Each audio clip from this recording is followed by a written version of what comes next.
So, hello guys, Alicia nyo. Nagbabalik ulit para sa ating panibagong video.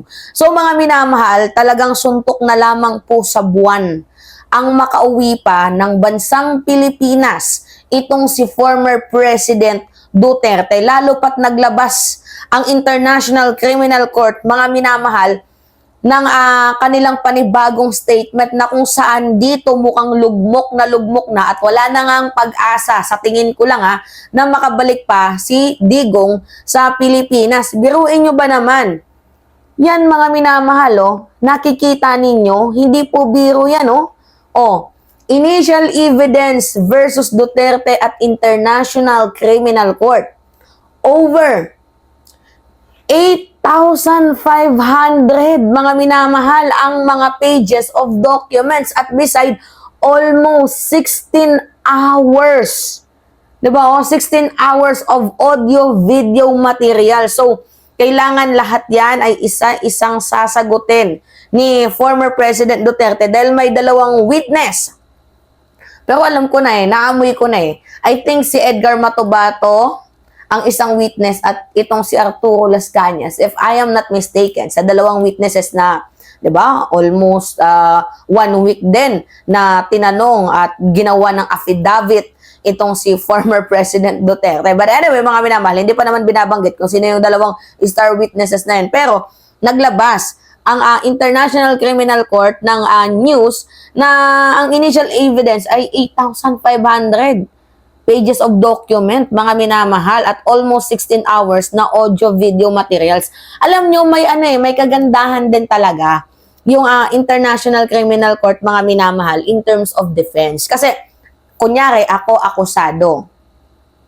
Bago pa tayo dumating sa malakihang korte na yan, alam mo na, ipapaalam na sa'yo, bibigyan ka na nila ng knowledge na ito yung kaso mo, ito yung ebidensya laban sa'yo, ito yung nakita naming charges mo.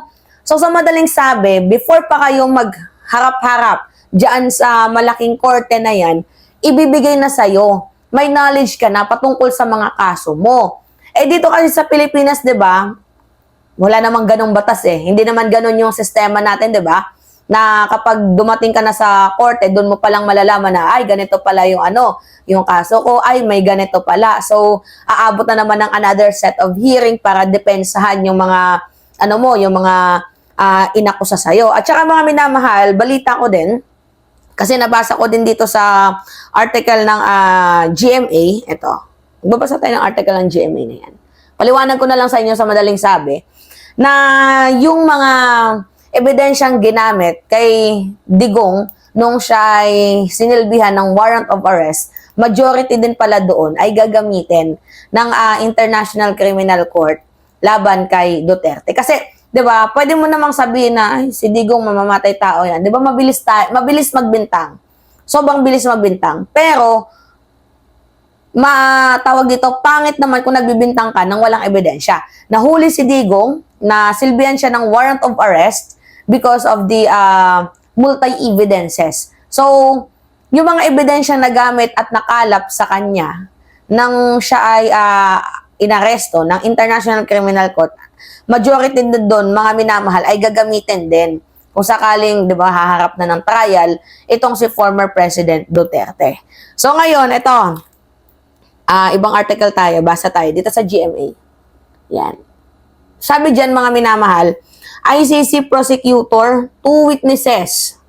Amoy nyo na ba kung sino yung dalawang witnesses na yan? Kasi parang feeling ko, I think, si Edgar Matubato or yung si Arturo Las Cañas. Diba? Edgar Matubato tapos Arturo Las Cañas. So, 2 witnesses and 16 hours of video files and nearly 9,000 pages of the documents are now being prepared by the prosecutor of the International Criminal Court for the confirmation of charges against former President Rodrigo Duterte. By the way, mga minamahal, yung mangyayari pala sa September 23 is confirmation of charges. Hindi pa siya hatulan kung guilty or not. So, ano pa lang yun? Confirmation of charges pa lang yun. Na ito yung kaso mo, ganito, ganyan. Ang gustong mangyari kasi ng mga DDS, ibalik na itong si former President Duterte at wag nang abutin, umabot doon sa confirmation of charges dahil ang pinapalabas nila, yung pag-aresto ng ICC is illegal daw. Illegal daw, sa madaling sabi, mga minamahal. So, dahil doon, gusto nilang ipawalang visa na. Kaya, parang gusto nilang mangyari, no, hindi pwede yan. I-disclose nyo na tong kaso na to, parang ganon.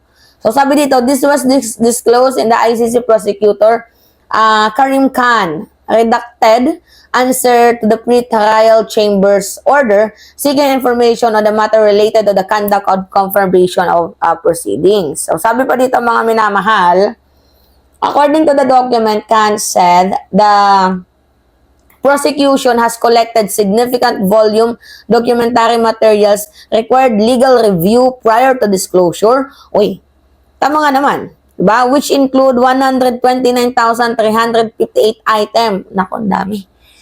Composed of 160,679 pages in its database. Kaya nga sabi ko sa inyo, yung ICC ngayon, ano na sila? High-tech na. Not unlike dito sa Pilipinas. Diba? Sa atin, soft copy lang yung meron. Sa kanila, database na. Diba? Papel pa lang dito, sa kanila database na. Ang sabi dito, and another 48,235 items composed of 100,864 pages currently in process of being registered in the database. Naku, ang dami. Ang daming ang daming haharapin talaga ni Digo. So, while in the prosecution is still in the process of determining the overall quantity of written and non-written evidence that intends to rely upon the confirmation hearing, Khan said at the minimum, which will include the majority of the evidences cited in the application of warrant against Duterte. Ito na yung sinasabi ko sa inyo. Na yung, di ba, nasilbihan nga ng warrant of arrest itong si Duterte, madali lang nga kasi mag-judge na, oy, pinatay ni Digong si ganito, ganyan. Sobrang dali maghusga. Pero ngayon, dahil nga merong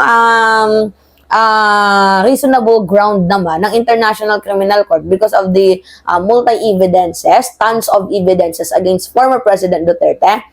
So, na-comply nila lahat ng yun so that nagkaroon sila ng,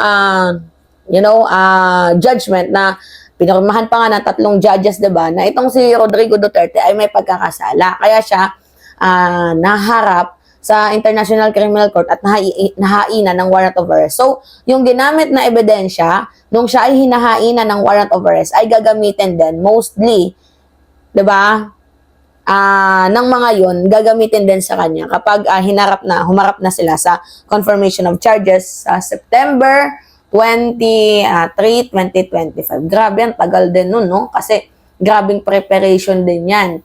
Kasi yung nangyaring ICC kay former President Duterte, nung interview, saglit lang, 30 minutes lang. Bakit namabot ng 30 minutes? Kasi pagpapakilala pa lang yun.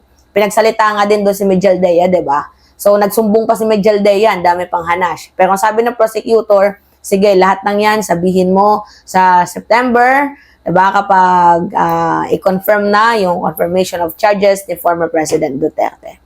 So, sabi pa dito, Khan said the pieces of evidence that were used for the application of warrant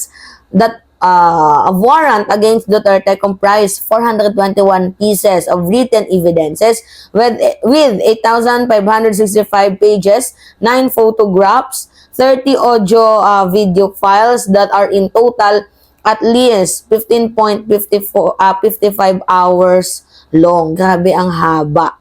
Diba? The documentary evidence relied upon by the prosecution predominantly in the original language of either English, Tagalog, or Cebuano.